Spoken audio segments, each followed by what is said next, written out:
Hi, my name is Isa, and this is my blowout routine that I do to achieve a straight blowout. I'm gonna go over the products that I use, the routine that I have, the blow dryer I use, the round brushes that I use, everything. Also, I'm gonna go over the way that I sleep in my blowout because that is a big part of keeping a blowout lasting for a whole week. I have really thick hair. I have naturally really thick, wavy, humongous hair. So this routine definitely works the best for people that have similar hair types to me. I was at the nail salon like 2 weeks ago and this woman was asking me about how I do my hair. Like 2 days later, she comes into the coffee shop that I work at and she was like, "Oh my God, are you the girl from the nail salon?" I was like, "Oh my God, yes, you're the lady that was being so nice and complimenting my hair."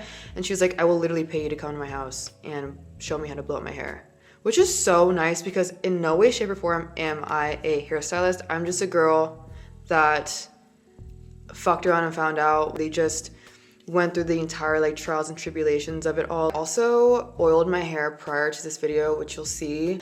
I just started doing it though, so I'm not reaping the entire benefits of it, but I do like it so far. At least my hair is super soft. And I did use several products in the shower to achieve softer hair. I also feel like it's kind of difficult to find videos on a straight blowout. I feel like most people do a curlier blowout. I personally don't like curly blowouts because I have naturally really wavy hair that if I'm applying heat, I want my hair to be straight. I do have like wavier pieces at the end. Obviously, like all my ends are kind of waved in. It just adds so much character to your hair and it lasts a long time. So yeah, enjoy this video. My hair mask has been sitting in for 6.5 hours, so I feel disgusting and I need to wash this out.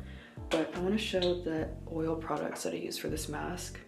I use rosemary hair oil for my scalp. This is by Alba Botanicals.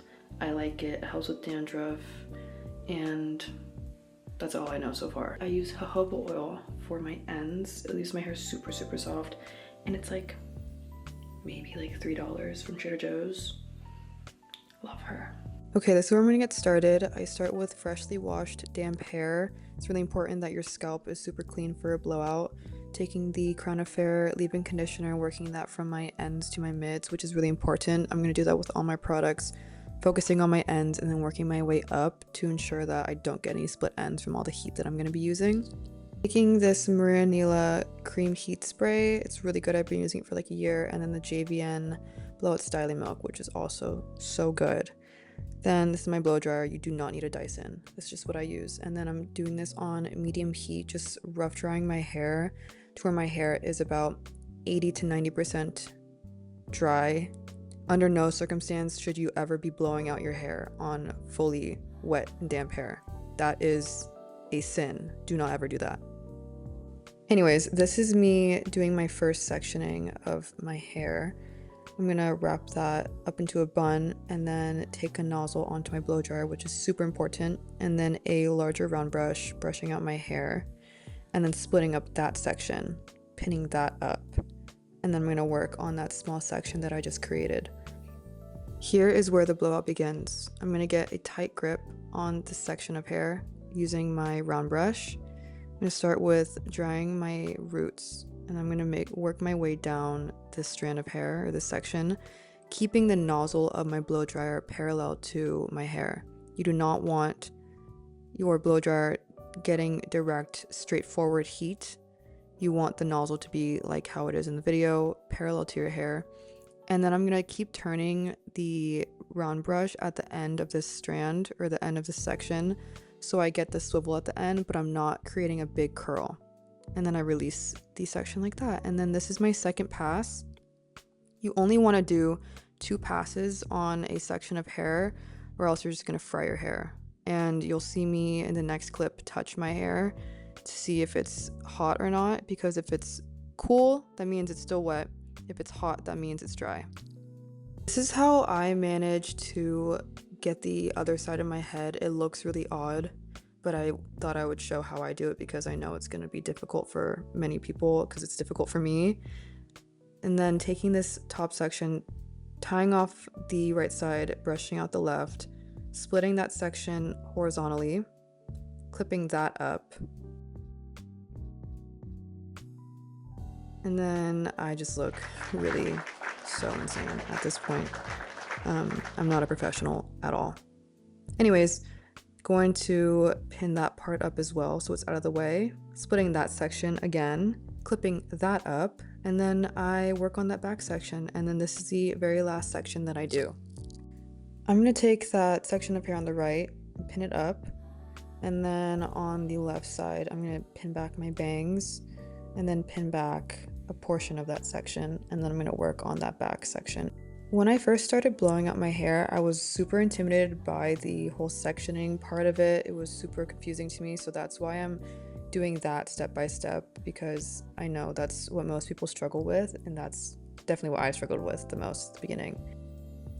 For my bangs, I use a smaller round brush that I heated with the blow dryer before I use the brush on my hair. I just have better control on my bangs when I use a smaller round brush, but you do not need two separate round brushes. I'm just really extra and I have two different brushes. You can just get one that's in between the two sizes that I have. And yeah, that's the end result. Super shiny and super gorge.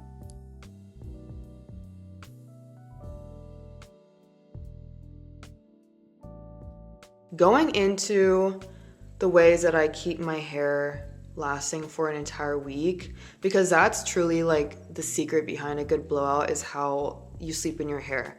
No one talks about that. This is what no one talks about when it comes to your blowout, is how you keep it looking so good for an entire week or however long you go without washing your hair. Let's say you get your hair done by a professional, you have a gorgeous blowout, you sleep in it, and then it's wrecked the next day.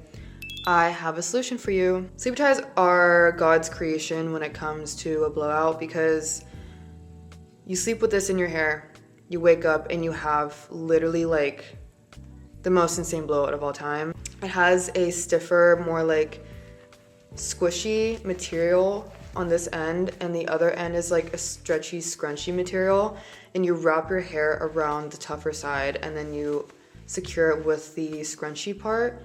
And it has literally changed the game for my hair. Every single time someone asks me how I do my hair, I always mention this product, because not to be all consumerist, but genuinely, like, I can't have my blowout without my sleepy tie, unfortunately. I have mine in a size large, and I have it in like the dark brown color to match my hair. Also, at night, I will put in a hair oil. Hair oiling is really important, especially when you have thick, naturally curly and or wavy hair. And I found a really great product. It's from the brand And Honey. It's Japanese.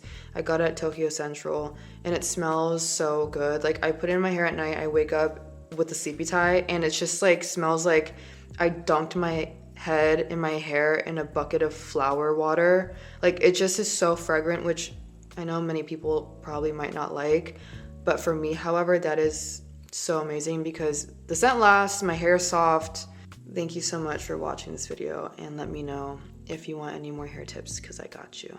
Okay, bye.